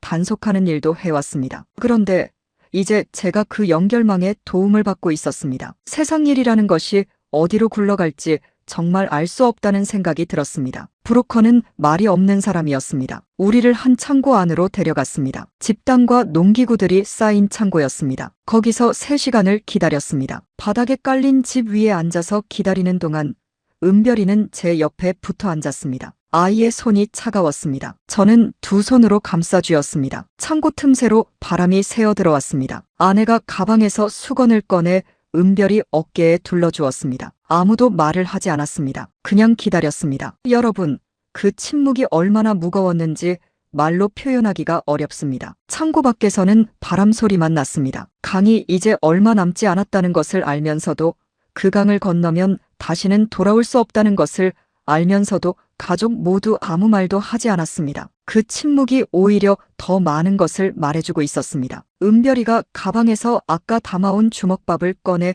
하나씩 나눠줬습니다. 아이의 손이 떨리고 있었습니다. 저는 주먹밥을 한 입 먹었습니다. 아내가 만든 소금 간이 배어 있었습니다. 그 맛이 이상하게 마음을 건드렸습니다. 이 맛을 또 먹을 수 있을지 없을지 알 수 없었습니다. 아침 8시가 지나서 브로커가 다시 나타났습니다. 지금 움직여야 한다고 했습니다. 순찰 교대 사이 빈 시간이 약 20분이라고 했습니다. 우리는 자리에서 일어섰습니다. 강을 향해 걷는 길은 길지 않았지만 그 짧은 거리가 한없이 멀게 느껴졌습니다. 풀숲과 둑을 따라 낮게 걸었습니다. 발소리가 나지 않도록 조심했습니다. 바람이 세게 불었습니다. 영하의 바람이 뺨을 때렸습니다. 입김이 흰 연기처럼 피어올랐습니다. 발이 시렸습니다. 어둠 속에서 강이 보이기 시작했습니다. 얼어붙은 강 위에 달빛이 희미하게 반사되었습니다. 그 빛이 길을 알려주는 것 같기도 했고 우리를 드러내는 것 같기도 했습니다. 저는 숨을 참으며 걸었습니다. 두만강은 겨울이면 얼어붙습니다. 그날도 강 위에 얼음이 깔려 있었습니다. 하지만 부분적으로 얼음이 얇아진 곳이 있었습니다. 브로커는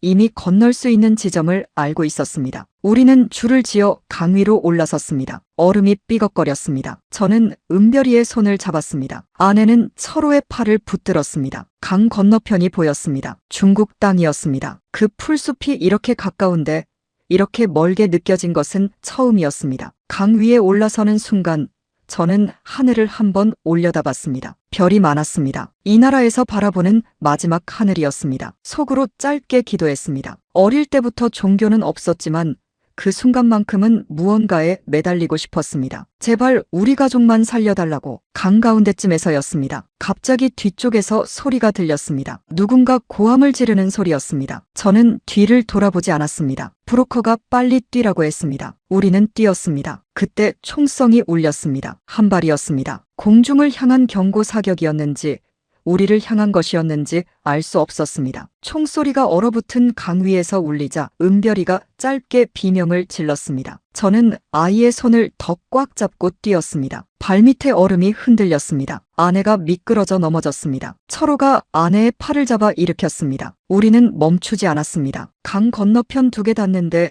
체감으로 몇 분이 채 걸리지 않았을 것입니다. 하지만 그 시간이 평생처럼 느껴졌습니다. 둑을 올라서는 순간 저는 가족의 얼굴을 하나하나 확인했습니다. 아내, 철호, 은별이 모두 숨이 가빴지만 다쳤다는 흔적은 없었습니다. 은별이가 저를 올려다봤습니다. 눈에 눈물이 맺혀 있었습니다. 저는 아무 말도 하지 않고 아이의 머리를 한번 쓰다듬었습니다. 아내는 두 손으로 얼굴을 감쌌습니다. 떨고 있는 것인지 울고 있는 것인지 알 수 없었습니다. 아마 둘 다였을 것입니다. 철호는 뒤를 한번 돌아봤습니다. 강 건너편 조선 쪽을 바라봤습니다. 그리고 다시 앞을 바라봤습니다. 22살 아들이 그 순간 어른이 된 것 같았습니다. 강 건너편은 중국 땅이었습니다. 저는 그 자리에서 잠깐 주저앉고 싶었습니다. 하지만 그럴 시간이 없었습니다. 브로커가 빨리 움직이라고 했습니다. 우리는 다시 걸었습니다. 이번에는 조선이 아닌 땅 위를 걷고 있었습니다. 발 아래 흙이 낯설었습니다. 하지만 그 낯선 흙이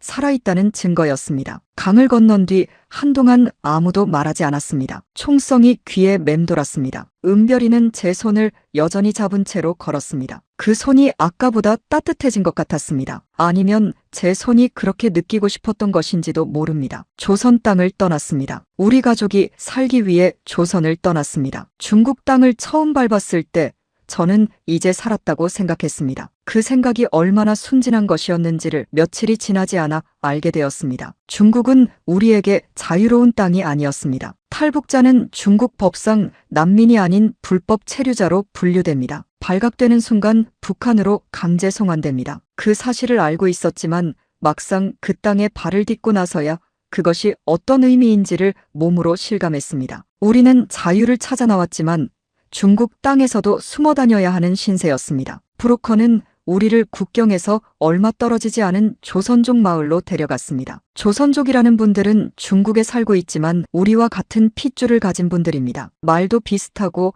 음식도 비슷하고 풍습도 어딘가 닮아 있었습니다. 처음 그 마을에 발을 들였을 때 저는 들려오는 말소리에 잠깐 멈칫했습니다. 억양이 조금 달랐지만 분명 알아들을 수 있는 우리말이었습니다. 이영만리 타양에서 들리는 우리말이 그렇게 반가울 수가 없었습니다. 우리를 맞아준 분은 60언저리의 아주머니였습니다. 말없이 우리를 방으로 들이고 뜨거운 국을 한 그릇씩 내왔습니다. 이름도 묻지 않았습니다. 어디서 왔는지도 묻지 않았습니다. 그냥 드시라고 그렇게만 했습니다. 저는 그 국을 받아들고 한동안 먹지 못했습니다. 뜨거운 김이 얼굴을 감쌌습니다. 된장 냄새가 났습니다. 청진에서 맡던 그 냄새와 같은 냄새였습니다. 은별이가 조심스럽게 한 숟가락 떴습니다. 그리고 조용히 울기 시작했습니다. 소리 없이 눈물이 뺨을 타고 내렸습니다. 아내도 철호도 아무 말도 하지 않았습니다. 우리는 그렇게 그 방에 앉아 국을 먹었습니다. 그 아주머니네 집 창고 한쪽에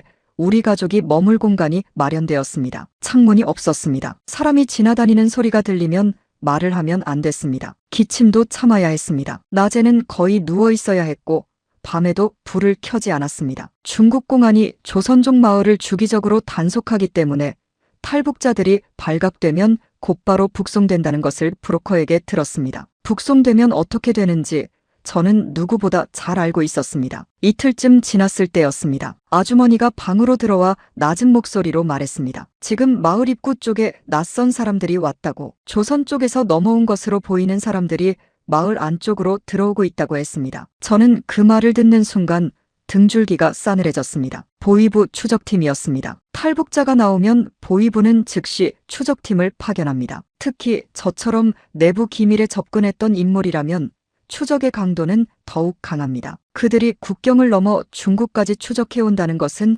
이미 알고 있었습니다. 하지만 이렇게 빠를 줄은 몰랐습니다. 강을 건넌 지 이틀도 안 되어 그들은 이미 우리 뒤를 쫓고 있었습니다. 우리는 그날 밤 그 창고를 나왔습니다. 아주머니는 아무 말도 없이 식빵 몇 조각을 봉지에 담아 은별이 손에 쥐어주었습니다. 그 손에 힘이 실려 있었습니다. 아주머니는 문 앞에서 우리를 바라보더니 조용히 말했습니다. 살아서 잘 가라고. 그 말 한마디가 지금도 귀에 남아 있습니다. 우리는 어둠 속에서 그 마을을 빠져나갔습니다. 뒤를 돌아보지 않았습니다. 그 뒤로 우리는 계속 움직였습니다. 한 곳에 오래 머물 수 없었습니다. 사흘에 한 번꼴로 숨는 곳이 바뀌었습니다. 조선족 교회의 지하실, 어느 농가의 창고, 빈집처럼 보이는 낡은 건물의 뒷방, 브로커가 연결해주는 사람들이 우리를 차례로 받아주었습니다. 돈이 오갔습니다. 도움을 주는 분들이 계셨고 그 도움에는 대가가 따랐습니다. 이동할 때는 주로 트럭 화물칸에 실려 다녔습니다. 화물 더미 사이에 몸을 숨기고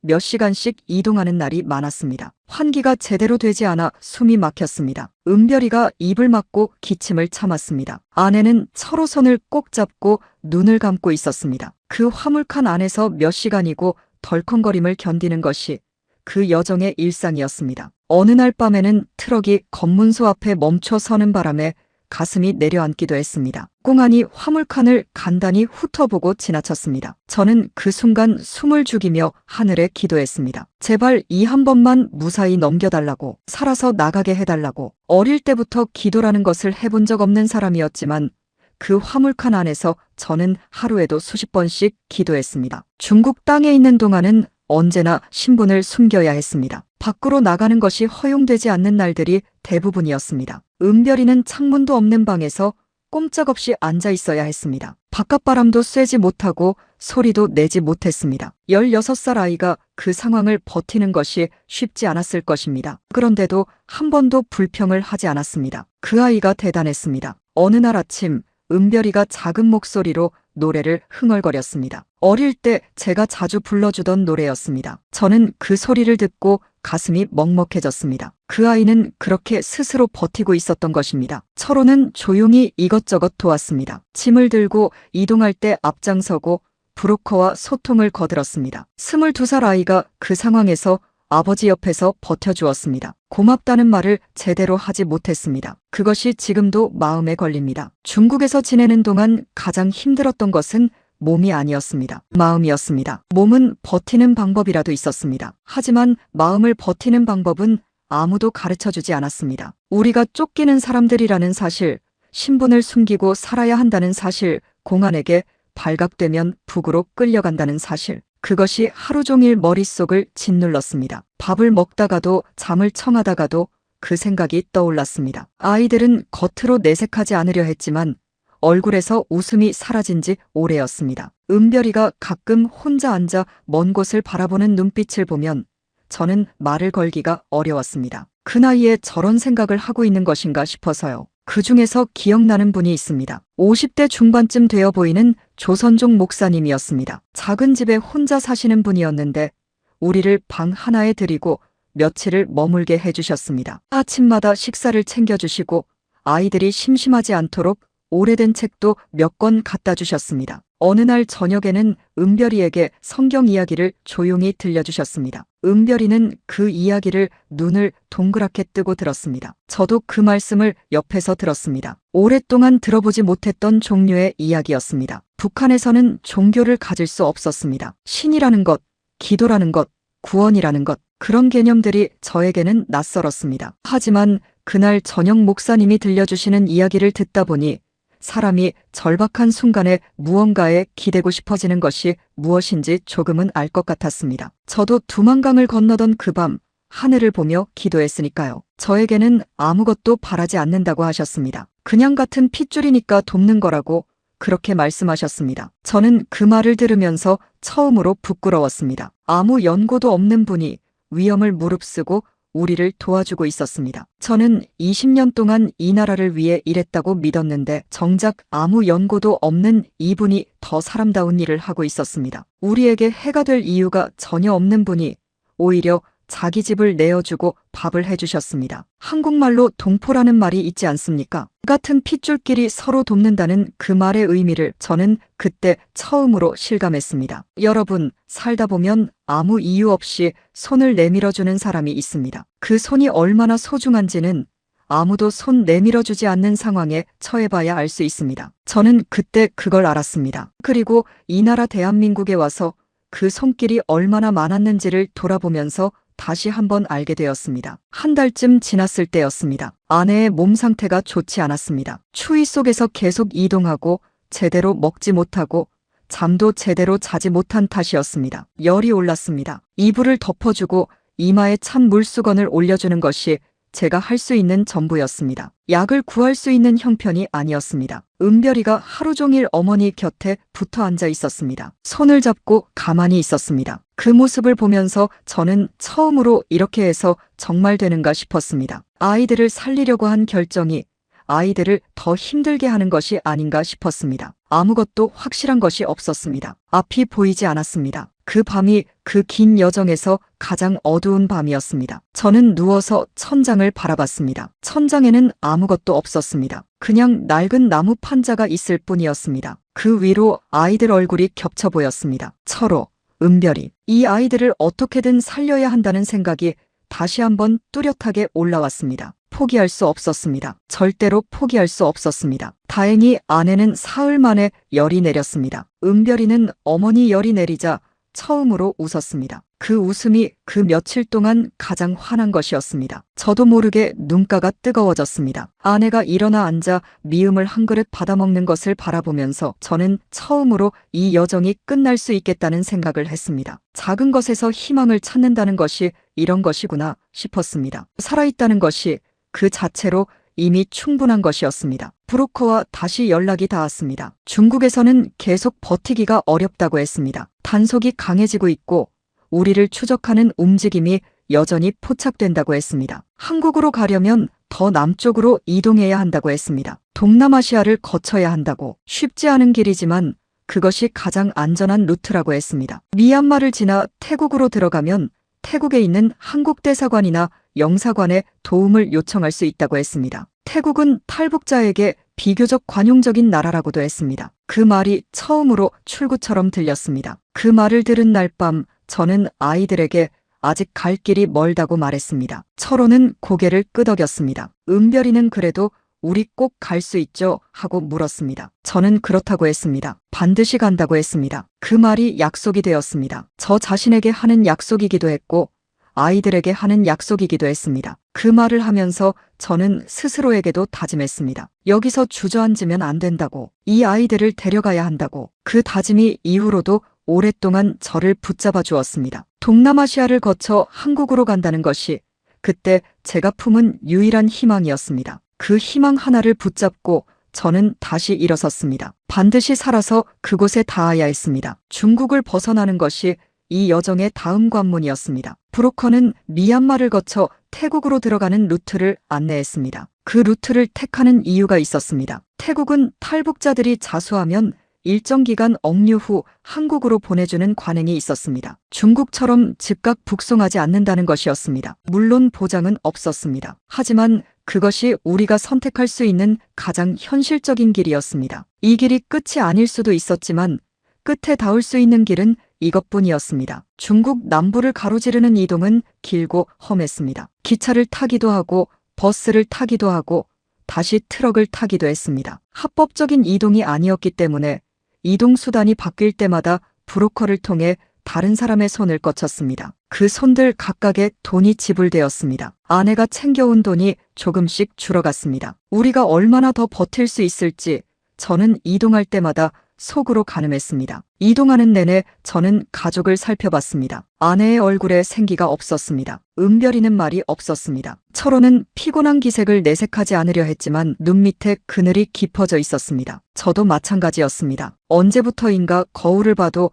낯선 얼굴이 보였습니다. 뺨이 파였고 눈빛이 달라져 있었습니다. 하지만 멈출 수 없었습니다. 멈추는 순간 이 여정이 끝이 나는 것이었습니다. 우리가 목적지에 닿기 전에 끝이 나는 것이었습니다. 그래서 걸었습니다. 그냥 걸었습니다. 이 여정에서 배운 것이 있다면 그것이었습니다. 어떤 상황에서도 그냥 걷는 것, 멈추지 않는 것, 미얀마 국경을 넘는 것은 두만강보다 훨씬 혼란스러웠습니다. 정해진 루트가 없었습니다. 브로커가 길을 알고 있었고 그 길이 어디인지 우리는 알 수 없었습니다. 그냥 따라갔습니다. 밀림 같은 숲을 가로질러 걸었습니다. 낮에는 더위가 혹독했습니다. 청진에서 살아온 우리에게는 낯선 기후였습니다. 북쪽의 추위는 알았지만 이런 습한 열기는 처음이었습니다. 몸이 끈적끈적했습니다. 아내는 걸으면서도 자꾸 비틀거렸습니다. 중국에서 고열을 앓은 뒤로 아직 완전히 회복되지 않은 상태였습니다. 은별이의 발에 물집이 잡혔습니다. 신발이 맞지 않아 생긴 것이었습니다. 아내가 자신의 양말을 벗어서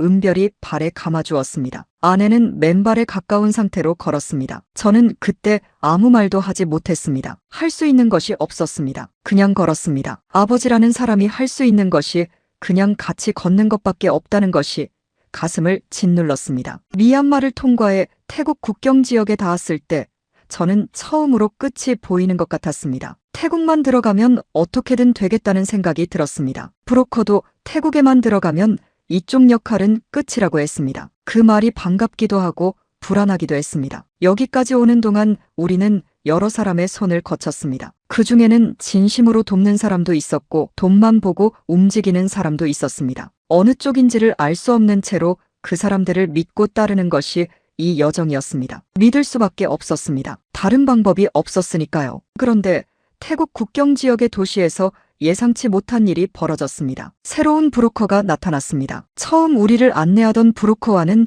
다른 사람이었습니다. 이 사람이 방콕까지 데려다 주겠다고 했습니다. 대가로 추가 비용을 요구했습니다. 이미 상당한 돈을 썼지만 더 낼 수밖에 없었습니다. 대안이 없었습니다. 우리는 그 사람의 안내를 따르기로 했습니다. 며칠 후였습니다. 우리를 실어 나르던 트럭이 어느 창고 앞에 섰습니다. 브로커는 잠시 여기서 기다리면 된다고 했습니다. 창고 안으로 들어가자 문이 잠겼습니다. 환기구 하나만 달린 컨테이너 같은 공간이었습니다. 안에는 우리 외에도 몇 명이 더 있었습니다. 모두 비슷한 처지로 보이는 사람들이었습니다. 눈이 마주쳐도 아무 말도 하지 않았습니다. 서로의 사정을 굳이 알 필요가 없었습니다. 모두가 살아서 어딘가로 가려는 사람들이라는 것만 알면 충분했습니다. 처음에는 그냥 이동 중에 잠깐 대기하는 것이라고 생각했습니다. 하지만 하루가 지나고 이틀이 지나도 아무도 오지 않았습니다. 음식은 하루에 한 번 문틈으로 밀어 넣어지는 것이 전부였습니다. 화장실은 구석에 있는 양동이 하나였습니다. 은별이가 그것을 보고는 고개를 돌렸습니다. 그 방 안의 공기가 무거웠습니다. 더위와 사람들의 숨기운이 섞인 냄새가 끊임없이 났습니다. 이틀 동안 우리 가족은 그 안에 갇혀 있었습니다. 말을 아꼈습니다. 힘을 아껴야 했습니다. 은별이는 아무것도 없는 바닥에 앉아 무릎을 끌어안고 앉아 있었습니다. 그 모습을 바라보는데 이 아이에게 너무 미안했습니다. 북한에 그대로 있었더라도 힘들었겠지만 이렇게까지 힘들게 하려던 것은 아니었는데 사흘째 되는 날 브로커가 다시 나타났습니다. 방콕까지 데려다 주는데 처음 이야기한 금액의 2배를 더 내야 한다고 했습니다. 내지 않으면 여기서 더 기다리는 수밖에 없다고 했습니다. 협박이었습니다. 갈 곳도 없고 도움을 청할 곳도 없는 사람들을 상대로 한 노골적인 요구였습니다. 저는 분노가 치밀었습니다. 보위부에서 일하던 시절이었다면 이런 자를 당장 잡아들였을 것입니다. 하지만 지금 저는 아무런 권한도 힘도 없었습니다. 선택지가 없었습니다. 아내가 남아있던 돈을 꺼냈습니다. 그것을 주고 나자 거의 아무것도 남지 않았습니다. 손에 쥔 것이 없어질수록 마음이 더 가벼워진다는 말을 나중에 들었습니다만 그 순간만큼은 그 말이 실감나지 않았습니다. 그냥 분하고 지쳐 있었습니다. 여러분, 살면서 억울함이 극에 달하는 순간이 있습니다. 도망갈 곳도 싸울 수도 없는 상황에서 그냥 내어줄 수밖에 없는 그런 순간이요. 저는 그날 그것을 느꼈습니다. 보위부 중자였던 사람이 돈을 뜯기면서도 아무것도 할 수 없었습니다. 그것이 오히려 이 여정을 돌아보게 만들었습니다. 내가 평생 그 힘을 어디에 써왔는가 하고 브로커는 돈을 받고 나서 다음 날 우리를 밖으로 내보냈습니다. 컨테이너를 나서는 순간 바깥 공기가 폐 속으로 밀려 들어왔습니다. 그 바깥 공기가 그렇게 달콤할 수가 없었습니다. 은별이가 눈을 감고 한참 숨을 들이켰습니다. 그 모습이 눈에 선합니다. 아내도 눈을 감았습니다. 철호도 잠깐 눈을 감고 숨을 들이쉬었습니다. 우리 가족 모두가 잠시 그렇게 서 있었습니다. 하늘이 보였습니다. 구름이 흘렀습니다. 그 평범한 하늘이 그날은 유난히 넓게 느껴졌습니다. 트럭에 다시 실려 이동했습니다. 방콕이 가까워지고 있다고 했습니다. 그런데 트럭이 중간에 멈췄습니다. 브로커가 내리더니 짧게 말했습니다. 여기서부터는 알아서 하라고. 그리고 사라졌습니다. 우리는 낯선 거리에 내려졌습니다. 말도 통하지 않았습니다. 어디인지도 몰랐습니다. 주변에 사람들이 지나다녔지만 누구에게 물어봐야 할지 알 수 없었습니다. 은별이가 제 팔을 붙잡았습니다. 아내와 철호도 말없이 서 있었습니다. 낯선 나라의 낯선 거리 한가운데 우리 가족 넷이 서 있었습니다. 사람들이 우리 곁을 무심히 지나쳤습니다. 누구도 우리가 거기 있다는 것에 관심을 갖지 않았습니다. 그 무관심이 어떤 의미에서는 다행이었습니다. 우리가 눈에 띄지 않는다는 뜻이기도 했으니까요. 저는 잠깐 생각했습니다. 할 수 있는 것이 무엇인지를. 그때 떠오른 것이 있었습니다. 한국 대사관이었습니다. 방콕에 한국 대사관이 있다는 것을 이미 알고 있었습니다. 탈북자들이 한국 대사관 앞에 자수해서 한국으로 가는 경우가 있다는 이야기도 중국에서 들었습니다. 그것이 마지막 카드였습니다. 돈도 없고 도움을 청할 사람도 없고 언어도 통하지 않는 상황에서 우리가 할 수 있는 것은 그것 하나뿐이었습니다. 대사관이 우리를 어떻게 대할지 알 수 없었습니다. 하지만 지금까지 수많은 알 수 없는 상황들을 넘어온 사람들이었습니다. 한 번 더 버텨볼 수 있었습니다. 저는 가족에게 말했습니다. 한국 대사관으로 간다고. 철호가 고개를 끄덕였습니다. 은별이는 아무 말도 하지 않고 걷기 시작했습니다. 그것이 동의의 표시였습니다. 지나가는 사람들 중에 한 사람을 붙잡았습니다. 손짓과 발짓으로 한국 대사관을 아느냐고 물었습니다. 다행히 그 사람이 알아들었습니다. 방향을 가르쳐 주었습니다. 고마웠습니다. 말이 통하지 않아도 고마웠습니다. 우리는 그 방향으로 걸었습니다. 1시간쯤 걸었을 것입니다. 배가 고팠습니다. 발이 아팠습니다. 하지만 멈추지 않았습니다. 아무도 멈추자는 말을 하지 않았습니다. 그냥 걸었습니다. 낯선 나라의 거리를 우리 가족이 줄을 지어 걸었습니다. 지나가는 사람들이 우리를 힐끗 바라봤습니다. 아마 이상해 보였을 것입니다. 행색이 말이 아니었으니까요. 하지만 그런 것이 문제가 아니었습니다. 그냥 걸어야 했습니다. 멈추면 안 됐습니다. 대사관 건물이 보이기 시작했을 때 저는 걸음을 멈췄습니다. 철문 앞에 태극기가 달려 있었습니다. 그 빨간색과 파란색이, 그 흰색 바탕이 그렇게 선명하게 눈에 들어온 것은 처음이었습니다. 저는 그 자리에서 눈물이 날 뻔했습니다. 태극기라는 것을 교과서에서 적으로 배웠던 저였습니다. 그런데 그날 그 깃발이 이렇게 반가울 수가 없었습니다. 그것이 한반도의 깃발이었습니다. 우리와 같은 땅에서 나온 사람들이 만든 나라의 깃발이었습니다. 저는 그 앞에 서서 이 깃발을 향해 걸어온 것이 맞다는 생각이 들었습니다. 잘 왔다는 생각이 들었습니다. 철호가 제 옆에 서서 조용히 말했습니다. 아버지, 저거 맞죠? 저는 고개를 끄덕였습니다. 맞다고 했습니다. 드디어 왔다고 했습니다. 철호의 눈이 빛났습니다. 그 눈빛이 오랫동안 기억에 남아 있습니다. 방콕의 저 대사관 건물 앞에서 본 아들의 눈빛이. 대사관 문 앞에 서서 저는 큰 소리로 말했습니다. 저는 북한에서 온 사람입니다. 국가보위부 중좌 출신이며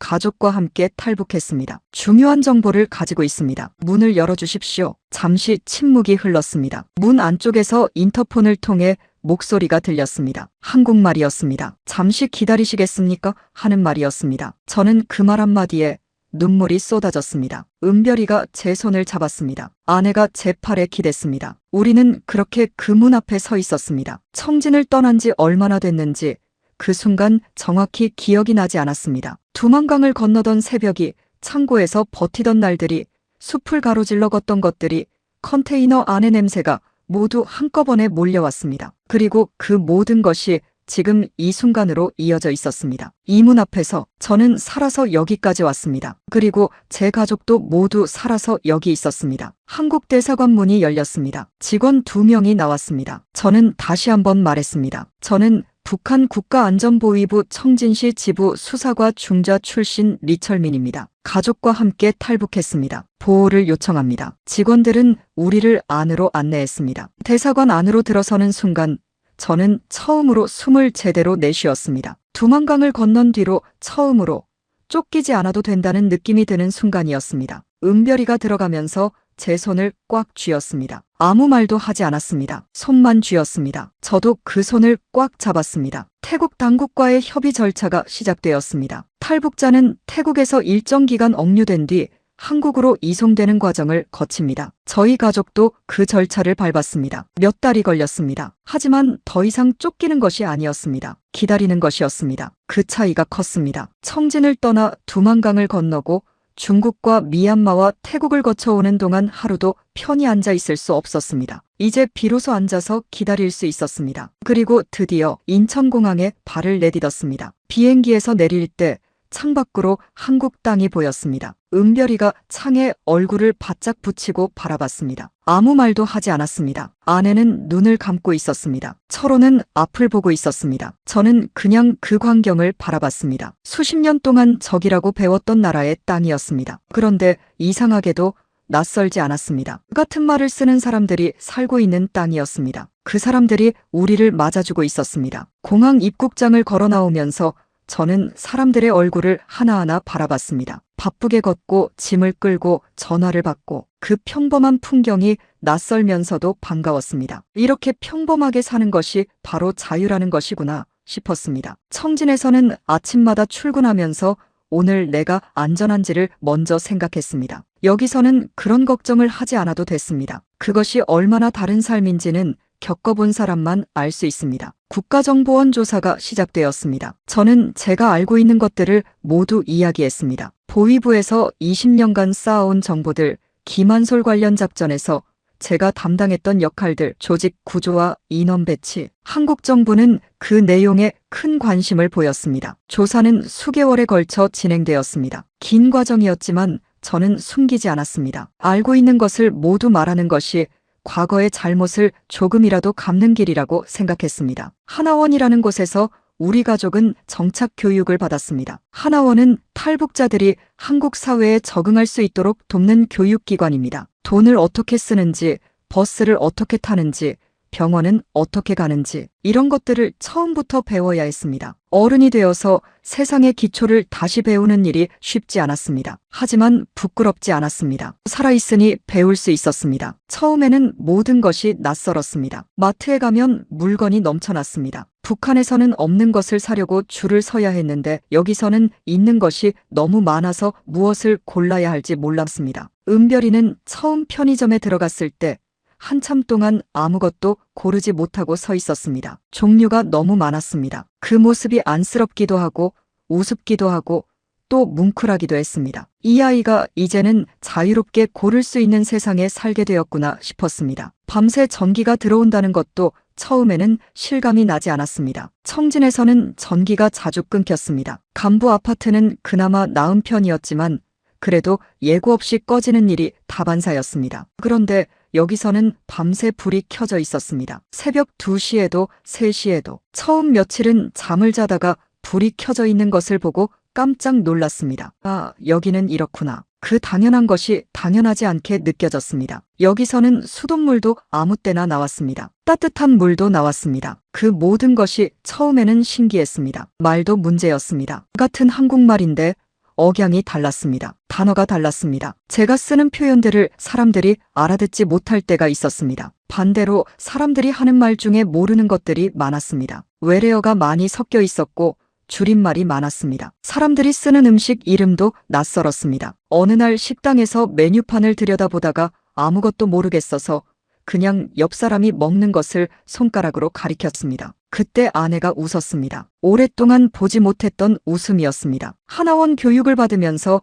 선생님이 이런 말씀을 해주셨습니다. 처음에는 낯설고 어색한 것이 당연하다고. 하지만 시간이 지나면 반드시 익숙해진다고. 지금 어색한 것들이 나중에는 자연스러운 것이 된다고. 그 말이 위로가 되었습니다. 그리고 실제로 그랬습니다. 처음에는 버스 내리는 버튼도 어디 있는지 몰랐는데 지금은 아무렇지도 않게 탑니다. 작은 것들이 하나씩 익숙해지면서 이 나라가 조금씩 제 나라처럼 느껴지기 시작했습니다. 은별이는 젊어서 금방 적응했습니다. 학교 친구들과 어울리기 시작했고 억양도 빠르게 바뀌었습니다. 저는 그 모습이 대견하면서도 한켠으로는 찡했습니다. 우리말이 달라지고 있다는 것이 고향에서 멀어지고 있다는 뜻이기도 했으니까요. 어느 날 저녁 식탁에서 은별이가 학교에서 있었던 일을 이야기하는데 말투가 완전히 이곳 사람처럼 바뀌어 있었습니다. 저는 그 말투를 듣다가 잠깐 먹먹해졌습니다. 기쁘면서도 무언가를 잃어가는 것 같은 느낌이 함께 왔습니다. 하지만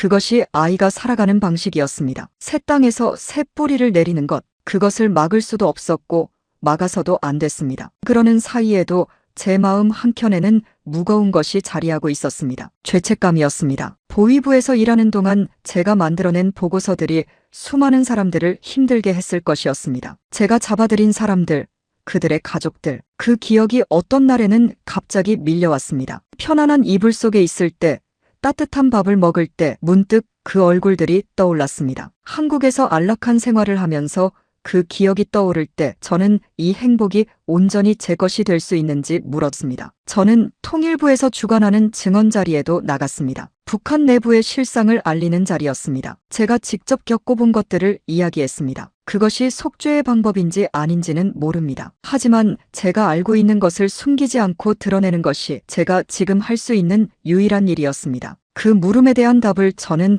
아직도 찾는 중입니다. 정착하고 몇 년이 지났습니다. 저는 지금 작은 번역 일을 하고 있습니다. 북한에서 만들어진 문서들, 탈북자들의 증언 자료들을 번역하고 정리하는 일입니다. 제가 가진 경험이 여기서는 다른 방식으로 쓰일 수 있었습니다. 오래 익힌 것이 무엇인지에 따라 할 수 있는 일이 달라진다는 것, 저는 그것을 늦게야 알았습니다. 아내는 이웃 주민들과 어울리기 시작했습니다. 청진에서는 이웃끼리도 조심하며 살아야 했는데 여기서는 그러지 않아도 됐습니다. 그 차이가 아내를 변하게 했습니다. 밝아졌습니다. 마음이 열렸습니다. 철호는 대학에 다시 입학했습니다. 은별이는 고등학교를 마치고 대학 입시를 준비 중입니다. 우리 가족이 새 출발을 하고 있습니다. 북에 두고 온 것들이 여전히 생각납니다. 아버지 산소가 있는 청진 외곽의 언덕, 어머니가 돌아가신 집 앞 골목, 성천강이 흐르던 그 도시, 장마당에서 옥수수를 팔던 노인들, 이름도 모르는 이웃들, 그것들을 다시 볼 수 있을지 알 수 없습니다. 아마 살아있는 동안에는 어렵겠다는 생각도 듭니다. 그래도 가끔은 꿈에서 청진으로 돌아갑니다. 강이 보이고 어머니 목소리가 들리고 잠에서 깨면 눈물이 나 있습니다. 남한과 북한 사람들이 같은 말을 쓰면서도 이렇게 다른 세상을 살고 있다는 것이 때로는 너무 이상하게 느껴집니다. 한 언어를 쓰는 한민족이 어떻게 이렇게 오래 나뉘어 살 수 있는지 어르신들이 훨씬 더 잘 아시겠지만 저는 남쪽에 와서 그 분단의 무게를 더 선명하게 느꼈습니다. 김한솔은 지금 어딘가에 살아있을 것입니다. 저는 그 청년의 안전을 바랍니다. 제가 과거에 그를 쫓는 작전에 발을 들여놓았던 사람으로서 지금은 그가 건강하게 살아있기를 진심으로 바랍니다. 아버지를 잃고 쫓기며 살아야 하는 그 청년의 삶이 얼마나 무겁겠습니까? 그 무게를 아는 사람이 이제 저이기도 하기 때문에 더욱 그 마음이 갑니다. 그것이 작은 속죄일 수 있는지 모르겠습니다. 하지만 그 마음만큼은 진심입니다. 여러분,